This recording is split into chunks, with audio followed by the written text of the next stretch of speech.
Bismillahirrahmanirrahim. Assalamualaikum warahmatullahi taala wabarakatuh.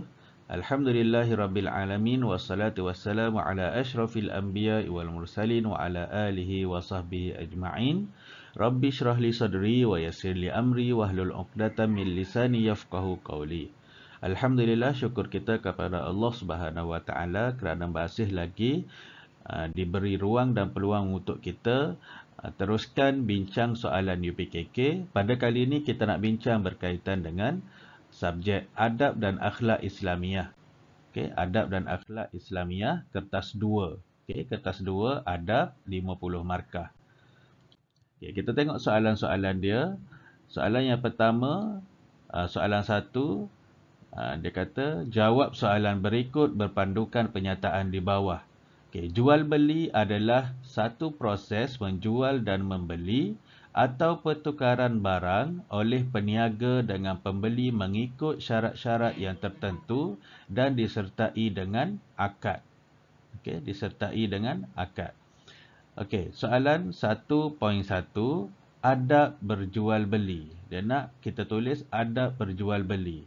Okay, dia nak dua jawapan. Antaranya ialah ramah dan bermanis muka. Ramah dan bermanis muka. Yang kedua, menjaga hati pelanggan. Menjaga hati pelanggan. Okay. Kemudian yang kedua, 1.2. Okay. Akibat tidak beradab. Okay. Apa akibat tidak beradab ketika berjual beli? Akibatnya ialah yang pertama, rezeki tidak berkat. Yang kedua, jualan tidak mendapat sambutan. Ataupun bolehlah tambah jawapan-jawapan yang mana yang sesuai akibat ni. Pelanggan akan lari ke, perniagaan tidak maju ke. Okey. Seterusnya, soalan 1.3, ciri barangan jual beli dalam Islam. Apa ciri barangan jual beli dalam Islam? Okey. Antara ciri-ciri barangan jual beli dalam Islam ialah ada tanda harga. Barang tersebut mesti ada tanda harga. Yang kedua, belum luput tarikh. Bukan kita jual barang yang dah expired, dah habis tarikh luputnya. Yang ketiga, bukan barang curi. Bukan barang yang dicuri kemudian kita jual. Okey, bukan barang curi. Okey, seterusnya 1.4, kaedah berbelanja. Apa kaedah berbelanja ataupun cara kita berbelanja? Dia nak dua. Okey, yang pertama ialah membuat perbandingan harga. Membuat perbandingan harga. Yang kedua, senaraikan barang yang perlu dibeli. Senaraikan barang yang perlu dibeli.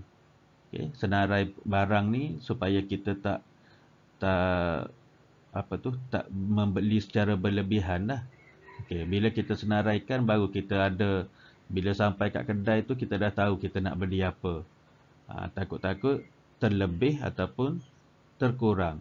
Ataupun benda yang, barang yang tak sepatutnya kita beli. Barang yang sepatutnya kita nak, kita tak beli. Okey. Kemudian akad berjual beli.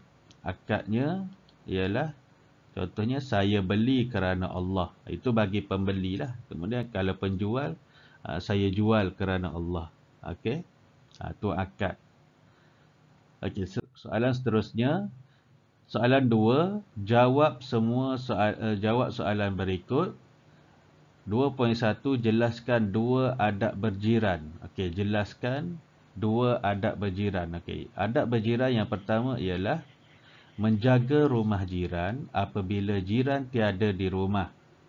Yang kedua, kita boleh tulis kat sini, ziarah jiran apabila dia sakit. Okey. Ataupun mana-mana jawapan yang betul lah. Okey. Soalan 2.2, nyatakan dua kebaikan apabila kita beradab dengan jiran. Dua kebaikan apabila kita beradab dengan jiran. Okey, yang pertama, hidup tenang dan aman. Yang kedua, masyarakat bersatu padu. Okey, so bila kita beradab dengan jiran, Hidup tenang lah, hidup tenang dan aman.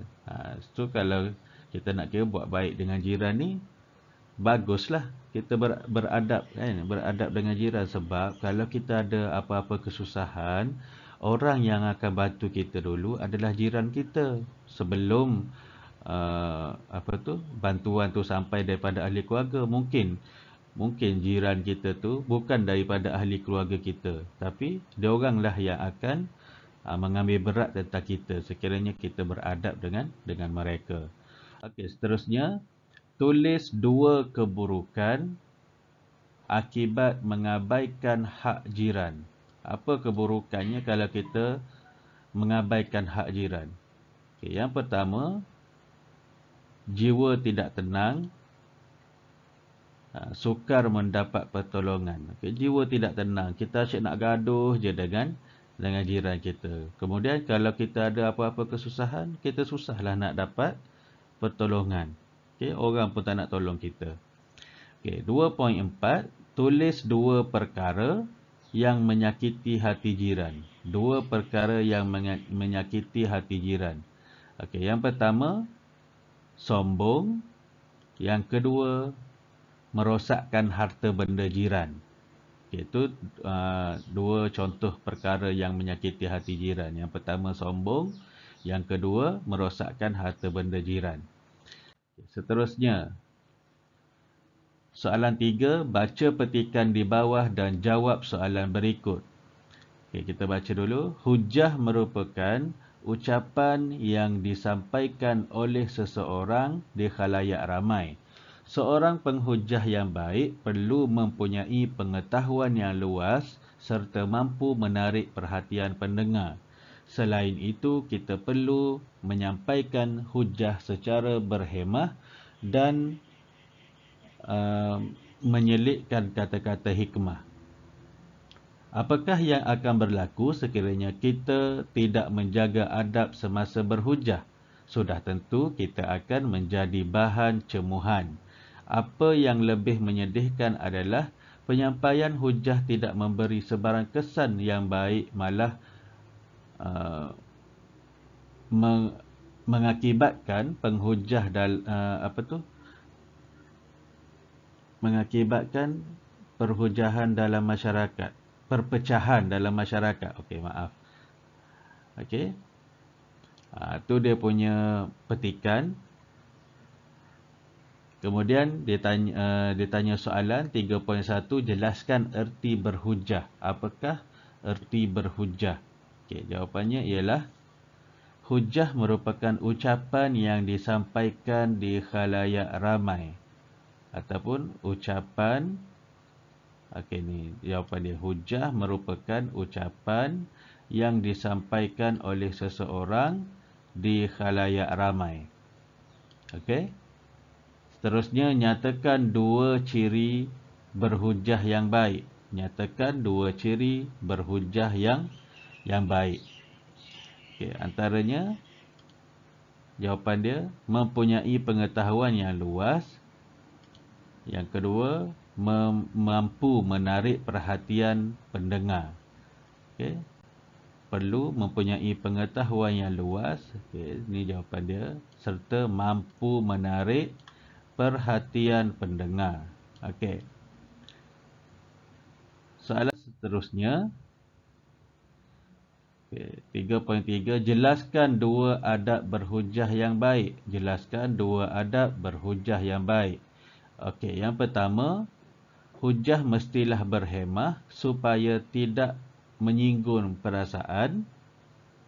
Dan yang kedua, memberikan kata-kata hikmah supaya dapat menarik perhatian. Okey, itu jawapan dia. Kemudian soalan 3.4, berikan 2 faedah apabila ketua kelas berhujah di dalam kelas di hadapan murid. Okey, ni awak kena cari sendiri jawapan dia. Okey, berikan 2 faedah apabila ketua kelas berhujah dalam kelas di hadapan murid. Apa faedahnya? Yang pertama, dapat menyelesaikan masalah kelas dengan baik. Okey. Yang kedua, dapat menyatupadukan murid-murid di dalam kelas. Okay, so kalau sekiranya berlaku apa-apa, ada apa-apa perkara ataupun masalah, orang yang memberi hujah itu ketua kelas, dia kata apa faedahnya. So ketua kelas yang baik, yang pandai berhujah, dia dapat menyelesaikan masalah di kelas dia dengan baik. Dan yang kedua, dapat menyatu padukan murid-murid di dalam kelas. Okay, seterusnya soalan 4, jawab soalan berikut. 4.1, tulis dua adab ketika bermesyuarat. Dua adab ketika bermesyuarat. Yang pertama, menjadi pendengar yang baik. Dan yang kedua, menghormati keputusan yang dicapai.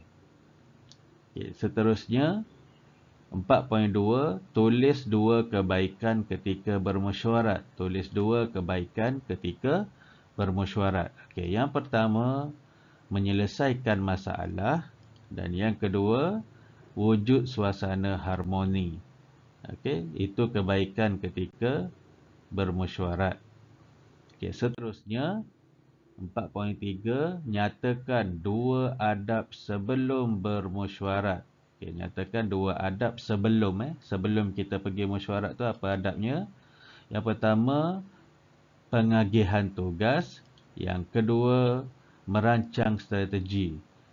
Okey, ataupun kita boleh tulis mencari maklumat berkaitan dengan mesyuarat. Okey, satu-satu mesyuarat tu mesti dia dah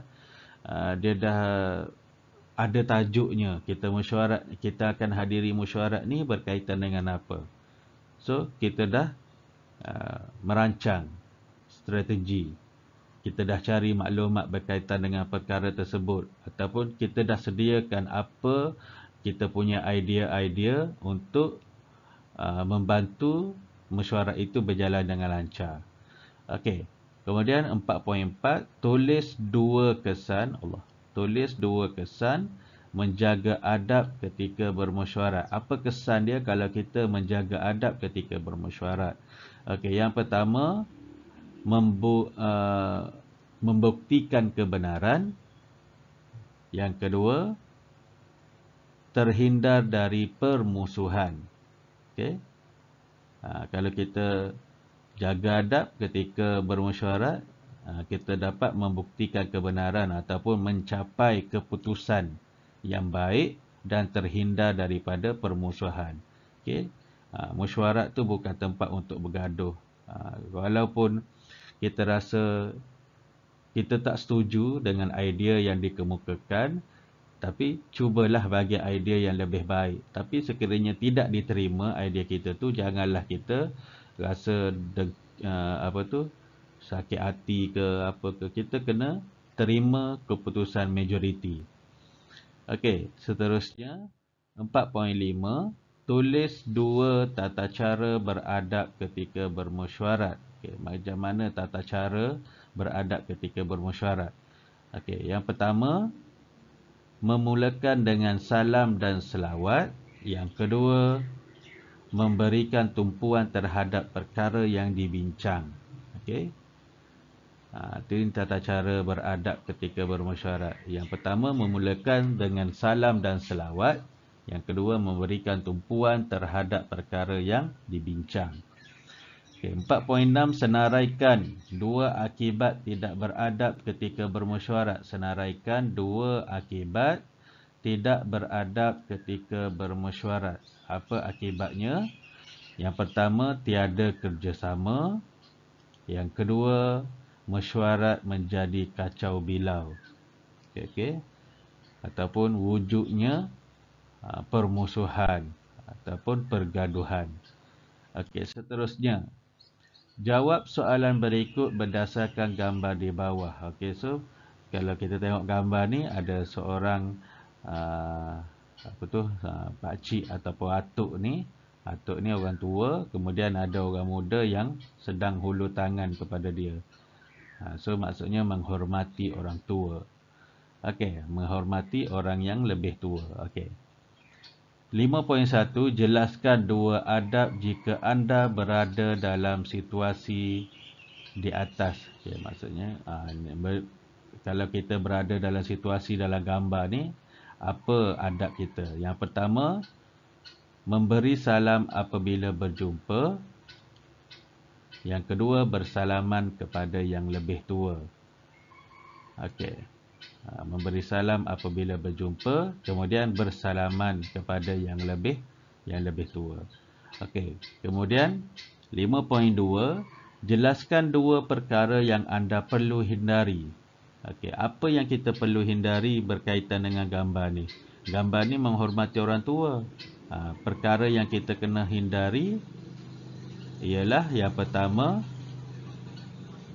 bermasam muka kerana akan menyakiti mereka. Dan yang kedua, jangan melawan apabila mereka menegur. Itu kedua perkara yang kita kena hindari. Dia banyak lagi lah, cuma dalam soalan ni diminta dua, kita bagi dua je lah. Bermasam muka kerana akan menyakiti mereka. Dan yang kedua, jangan melawan apabila mereka menegur. Okey, baik. Itu sahaja apa yang kita boleh kongsikan berkaitan dengan soalan adab dan akhlak Islamiah kertas 2 pada kali ini. Semoga ianya memberi manfaat dalam mengulang kaji pelajaran untuk menghadapi ujian UPKK nanti. Apa yang baik itu datangnya daripada Allah Subhanahu Wa Taala, dan segala kekurangan itu adalah kelemahan diri saya sendiri. Wallahu a'lam bissawab. Assalamualaikum warahmatullahi taala wabarakatuh. Kita jumpa lagi di video yang akan datang.